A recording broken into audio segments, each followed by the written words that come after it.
What kind of political system do we want in Singapore? I would list 5 desiderata, desirable things. First, it must enable us to have a high-quality government, accountable, honest, competent, effective. You have to be responsive to the people, able to look beyond the short term and keep us safe and successful. Because we are, as a small country with no luxury of resources or no domestic hinterland, excellence and integrity have been and always must be a crucial competitive advantage for Singapore. An excellent, honest government. It's something which we have, which we can do, which others can see, not so easy for others to duplicate. And I'll put this quite bluntly, if we hadn't had a first-class government in Singapore, led by exceptional leaders who were able to foresee problems, head them off, seize opportunities, reap dividends for Singapore, and mobilize people to work with them and to support policies, sometimes tough ones, we would not have Singapore today. So we cannot ever afford to be paralyzed, gridlocked, or become dysfunctional like some other countries. For America, you can live with it. You go down, you go up, it's an aircraft carrier. For Singapore, you go down, you're finished, you don't come back up again. Secondly, the political system has to be open and contestable. What do I mean? There have to be free and fair elections, and it must not be forbiddingly expensive for people to stand and contest elections. In fact, that is one of the greatest things we have done to keep our system open, to make sure that we keep money out of politics, and it doesn't cost a lot of money to contest elections. So you take last year's general elections, all of the parties together added up, national general election, they spent all of $7 million, less than $3 per voter. Straits Times calculated it at $2.89. You compare that with the cost of the US elections. In 2012, when they last had a presidential election together with congressional elections, it cost them $7 billion US. Not cost the government to run it, cost the candidates to raise it and to spend it. $7 billion US. Divide by about 350 million Americans. That's $20 per American. That, you may say, is American class, one of its own. But look at the money politics you see in many countries, including in our region. The sums which are spoken about, which are necessary for elections, openly. Not a secret, not even illegal or embarrassing, but it's a reality. It's an insoluble problem, and ours must never become like that. Thirdly, a political system, our political system must foster accountability so that the government is always kept on its toes and will always be motivated to look after the interests of Singaporeans. Parliament here must be a serious forum where big issues are discussed and decided. Defense, the economy, choices to tax and spend, plans for the future. Government's actions have to be scrutinized and debated in Parliament. And if an MP, whether it's an opposition MP or a government MP, makes a case, argues a case against the government's proposal, then either the government has to be able to rebut it and explain convincingly what it is doing and why. Or if the MP makes a good case, then you have to acknowledge that, and policies have to be changed. And that's what MPs have seen happen in this House. Not just with opposition MPs, but with government MPs or NMPs as well. On the other side, if MPs make a good proposal and advocates convincingly for it and persuades the government, then I think the government should support it, back it with resources, and help to make it happen. As also has happened with PAP MPs and nominated MPs who have from time to time moved private member bills, and other times have persuaded the government that their bee in the bonnet is a justified bee in the bonnet, and we should do what they are buzzing us loudly to carry out. Every government must take Parliament seriously, and I think we take Parliament seriously in Singapore on both sides of the House.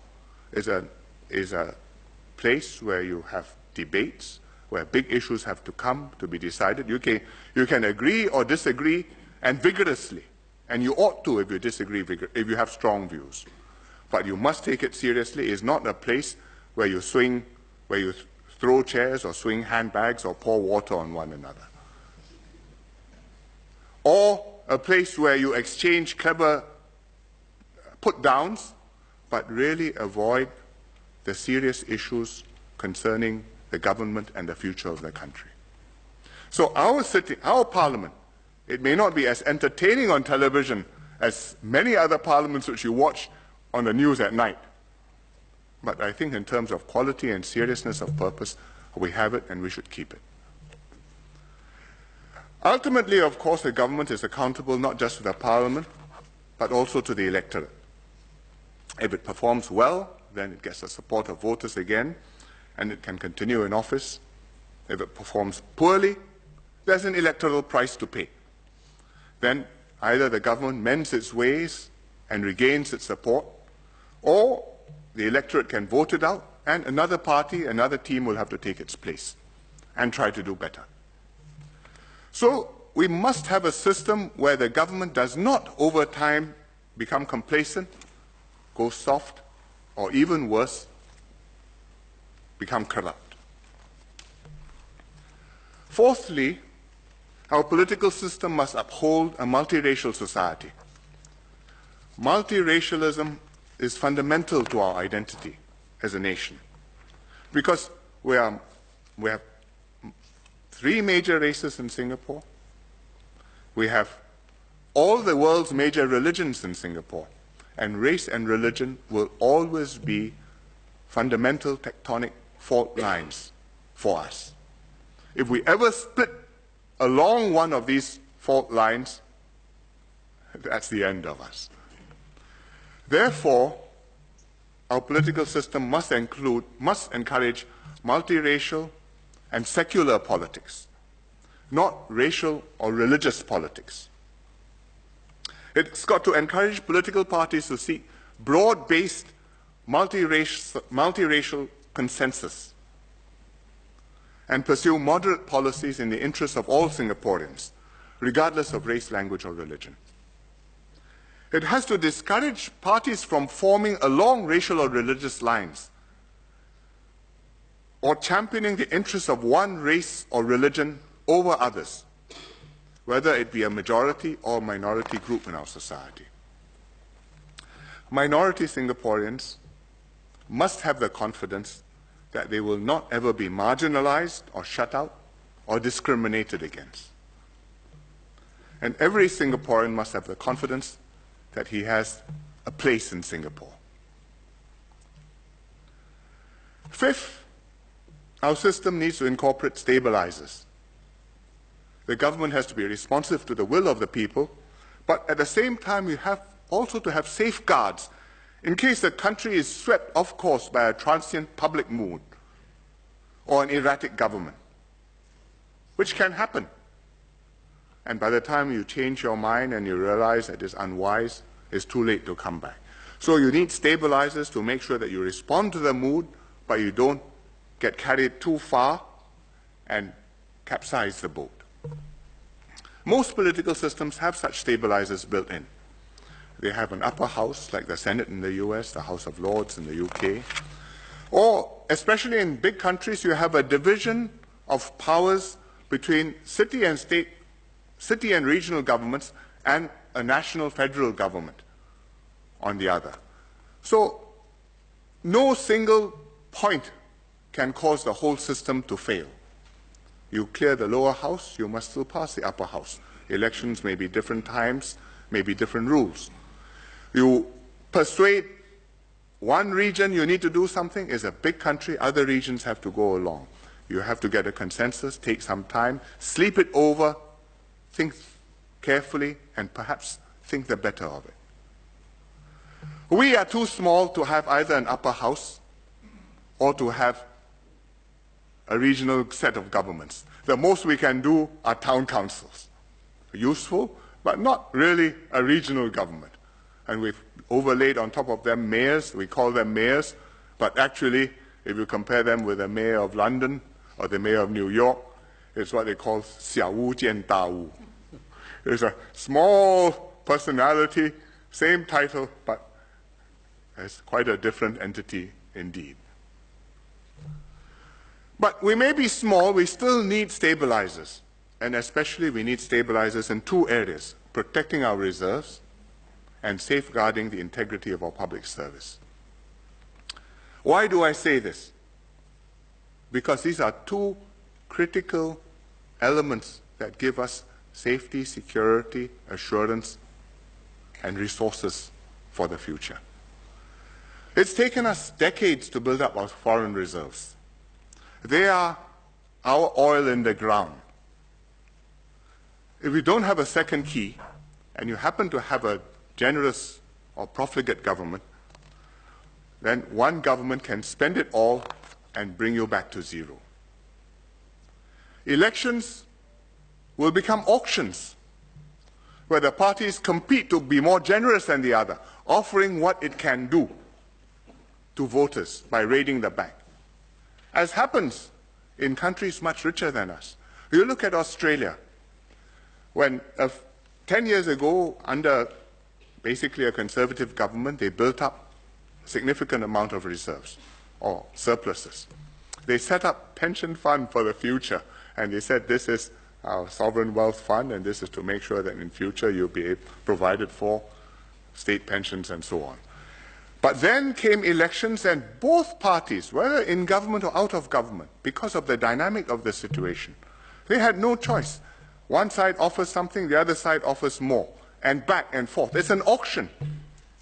Today, the funds for the future have disappeared. The country is in deficit. The commodities boom is over. The budgets cannot be settled. They have to cut back spending. It's extremely contentious. We are back where they were, all within 10 years. It can happen to Australia with all that wealth and resources. Think what can happen if it's Singapore. That's money. What about people? The whole of our excellence in government, competence, the performance of the country, depends on the integrity and the ability of the individuals in the key posts in the public service.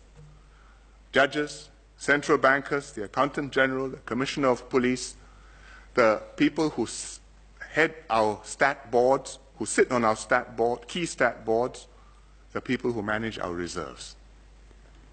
Once corrupt persons get into key positions, that's the end. It's not only the end because they take money and help themselves, because you can stop that and put them in jail. It's the end because they subvert and corrupt the system and make it impossible to root out the cancer, which then becomes entrenched throughout the system. The system is permanently broken. You look at other countries. President SBY, President Yudhoyono of Indonesia, used to lament publicly about the problem he had with what he called the judicial mafia. He doesn't mean the mafia on the streets. He means judges whom he could not trust for their integrity because they had become corrupt and they had become part of the problem. You look at other countries where the police are in cahoots with the crooks. And if you have a problem, you're not sure whether you should go to the police station or run away from the police station.